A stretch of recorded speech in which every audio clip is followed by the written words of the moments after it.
Hello, everyone. Hello and welcome. This is Sue from Sue's Paper Creations. I want to thank you for stopping by my YouTube channel, Sue Phillip, and I am excited to share with you a sneak peek from the brand new celebration catalog that will be coming up January the 4th. So we do have some excitement for sure in the new year. We've got a brand new celebration catalog starting January 4th. And then we also have a brand new mini catalog. So I am right in the middle of 12 days of sneak peeks. This is day number 8. So I do have, 7 previous videos that are all on YouTube here featuring different items out of those new catalogs that will be available on January 4th. So if you want to take the time to push that subscribe button, you won't miss out on any of the projects.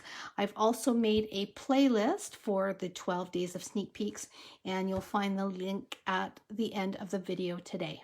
Okay? So this is kind of part 2 of day 8. I wanted to break it up a little bit because I already did a 3D project using one sheet of 12 by 12 paper. So this friendly hello offering for celebration features the stamp set, but it also features some gorgeous papers that are actually in 12 by 12 sheets, but I just wanted to cut them down so you could get a closer look. Okay, so we've got all of these pretty patterns on the front. I just love the color combination in these papers, and then you've got images on the back as well. So they're two-sided, and the imagery, of course, matches the stamp set, and the colors are just beautiful for spring. So for the first bag that I made, which is on a different video, we used one sheet of 12 by 12 to create this adorable bag with a little loop handles at the top.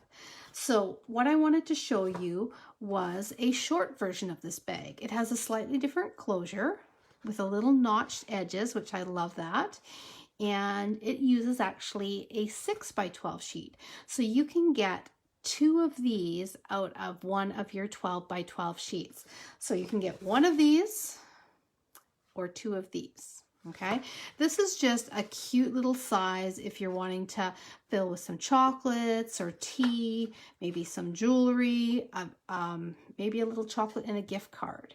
It's just that perfect little kind of hostess gift size. Okay, so both size of bags, we're going to make the smaller one on this video, but both of these, if you're catching this video in December and it's still a few days before Christmas, which it is when I'm taping, and you need some quick little bags to put, say, baking in or little gifts, you could easily turn these into little Christmas gift bags, and you could get a ton of them out of one package of 12 by 12 of your Christmas papers. Okay, so let's get started on the dimensions for this bag. I am going to bring in my Stampin' Trimmer, and we are going to start with the long side up at the top. Now, if you're using a directional piece of paper, so where it matters what the top is and what the bottom is, if you have flowers or vines or even stripes and you want the stripes to go up and down rather than sideways, you want to have the paper sitting in your scoreboard in the direction that you want the outside of the bag to look like. Okay, so this is going to be the outside of the bag. I don't have to worry about direction because the flowers are growing in every direction. Okay, now I'm going to extend my little arm there because I'm going to be going all the way across. I want to make sure that my cutting blade is out of the way, and we are ready to create this bag. So this is the same measurements that we use for the larger bag. It's just a shorter version. So I'm going to start across the top here, and I'm going to go at 1.5 inches. Then I'm going to go at 5 3/4. We're going to go to 7 1/4. Then we're going all the way over to 11 1/2. So the next thing I'm going to do is I'm going to turn this on its side. So I'm turning it 90 degrees counterclockwise. I've got that last little scored piece across the top. Okay, this to my left is the top of the bag, to the right is the bottom of the bag. So if you were to have a directional piece of paper, this would be the top, this would be the bottom. Okay, now what I want to do is I want to put a score line 1.5 inches from the bottom of the bag. Okay, so we're going to go back on my trimmer here, and I've got a score line 1.5 inch up from the bottom. Okay, that is it. All right, so let us take our scissors and let's get the bone folder in here first. I want to burnish these lines so that you can see them a little bit easier on camera, because on a patterned piece of paper like this, it's often really hard to be able to see them. Okay, and then I'm going to fold up and run it across the bottom there too. Okay, so I hope that somewhat makes it a little bit easier for you to see. Now what I'm going to do is I'm going to start with my trimming. We're just cutting across the bottom here, and we're going to be cutting up to the point of this bottom score line. I'm going to start with this tiny little tab on this little skinny flap, and I'm going to remove it completely, but also wedge into the side just on an angle to that score line. Okay, so there's the score line there, and I'm just taking that little tiny bit off to cut that so that this bag goes together nice and clean. Okay, now I'm going to continue across, and I'm going to go up on the score lines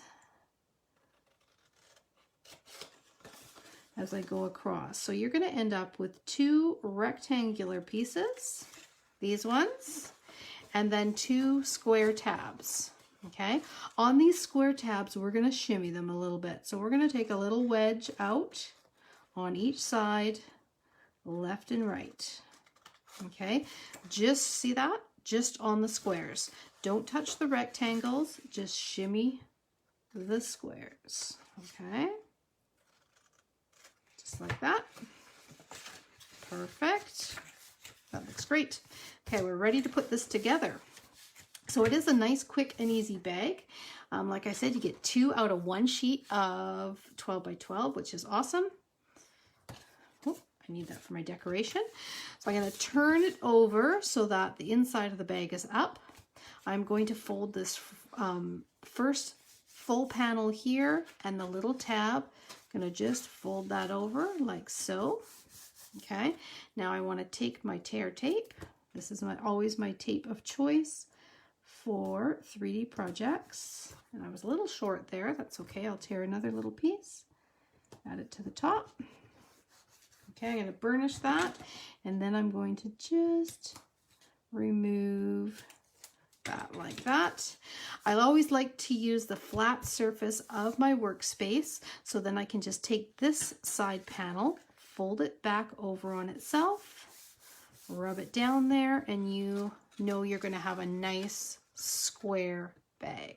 So again, just like when I showed you the larger, taller bag, if you wanted to pre-score and just have a bunch of these laying, you know, in an area where you have your bags and keep them flat, then you could have them to grab when you need to, just pop them up like that and then close up the bottom. Okay, now I want to find where my seam is on my bag, because I want the seam to be towards the back of the bag. So for that to happen, I'm going to bring, there's the seam, this is going to be the back, bottom flap goes forward, and then the front one goes towards the back. Okay, I'm going to add some tear tape on this panel here. I'm going to put 2 pieces just so it's nice and secure, because I'm not quite sure what I'm going to put in this bag, but if I have like a bag of candies or something in there, I don't want them falling out through the bottom. That's another reason why I use the tear tape, is you know it's going to hold this together and it's going to stay together.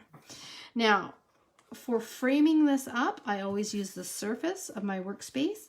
I hold the sides nice and square, and that one flap, I hold the edges so that it's nice and flat in there and flush, and then I can use the bottom and just fold it up, just like that. Okay, so there we have our short little bag. Isn't that cute? Now what I'm going to do next is I'm just going to ease the inside top pieces together. So just pinch them slightly. Okay, now I'm going to do a different closure. You could do different things. You could always punch and add ribbons to make handles if you wanted to, but I want to do this one just a little different so you can see. I'm going to pinch the side here, and I'm going to take just a 1/2 inch. You could use 3/4 of an inch, whatever you've got, but I'm going to use the 1/2 inch, and I'm going to, this is a circle punch. And I know I don't think we have this in the book, but it's just one that I always hang on to because I use it for notching things like this. Okay, then I'm going to go in on the same on this side. Oh, just crease it down a little bit more. There we go. Put the same distance in over here, just like that. So we have got our notches on the side of the bag. Okay, we're going to use those for the closure in a second, but we're going to decorate the front. And this is very pretty on the front. I'm going to go ahead and I'm going to bring in my image of the 2 flowers that we're going to use, and I'm going to use my Stamp and Blends to color it. So I'm going to go in with that Memento black ink again. Now I'm going to show you another version that I did. So some of you prefer kind of a more muted background, where some of you want maybe a darker background. So I'm going to show you 2 versions that you can do. This is kind of the bolder, and this is what I did on the bag. Okay, if you want something more muted, then you could stamp just in color and just shade it in ever so slightly with your blender pen. Remember the one we in the last video, we used it to remove some black ink. You use that to blend just the color a little bit. So that's kind of the more muted. This has the black, this has just the color. Okay, I'm going to go ahead and I'm going to use the black on here, and I'm going to color it in some pale papaya flowers. Okay, so I'm bringing in a slightly different color because I want to also bring in, I'm just going to do this real quick because I want to bring in some pale papaya ribbon to tie around the top. Okay, so I'm just going to go in from the inside like that. Okay, perfect. And then I can bring in that lighter color marker, and I can quickly color the rest of that out. So again, it gives you that nice light and dark feel with the blends combo. Now, for the month of December, my loyalty gift with a $90 purchase is a set of Stamp and Blend. So you get to pick a color, and the colors come in a combo pack. So you get the light and the dark of whatever color you would like. So what happens is I get notification of your order, and you use the host code, the current host code that I've got for the month. And when the order goes through, Stampin' Up! Lets me know, and then I contact you and I find out what color Stamp and Blend you want for the month of December, loyalty gift, and I mail it out to you. I order it up and mail it out to you. It's easy as that. Usually it's my loyalty gifts is a package of embellishments, but because it's December, I wanted it to be a little something more special. So, okay. Now I think for the inside, for this, what I might do is just make a slightly darker center. So I can do that by using the darker color, and I just go over it a few times, and you can see how that really makes the centers pop there, okay? Now, I'm going to go over top of this with some embossing powder, and this is a beautiful bold look. I'm also going to bring in some pattern paper, which is going to go down the center like that to go onto the bag, okay, just like we've got here. Again, it just helps draw those colors out from the background. I wanted to give this a second to dry, because what I'm going to do is I'm going to stamp Versamark, our Hello Friend, and then I'm going to actually use black embossing powder to really make the greeting pop, okay? Because I just finished coloring on here, I want to make sure that there isn't any moisture left on the surface.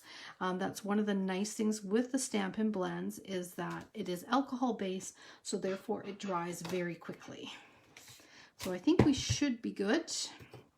I'm going to go ahead and I'm going to ink up my Hello Friend, and we're going to put it right over top of our flowers. Now, if I were to just stamp in black ink over top of these flowers, I mean, it would still stand out, but it wouldn't stand out like the embossed version.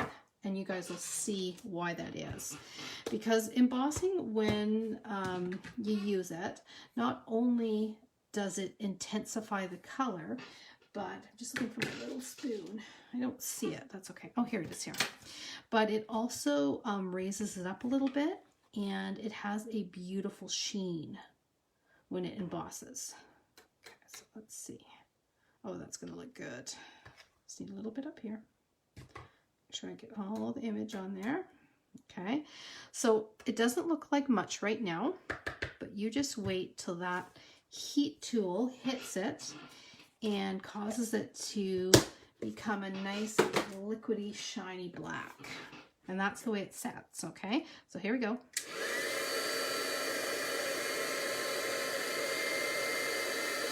Get ready for it. There we go.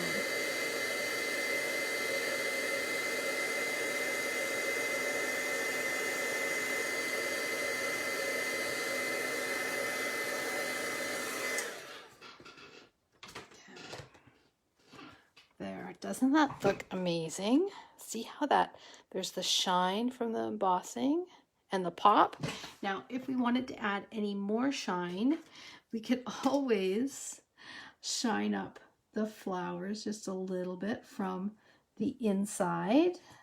This is with that Wink of Stella. I'm just adding a little shimmer on the inside of those flowers. Okay, and it also kind of intensifies the inside of those flowers a little bit. See that? And we're going to add this to our bag. So I'm going to weave. The nice thing with these contour dies is some of them have little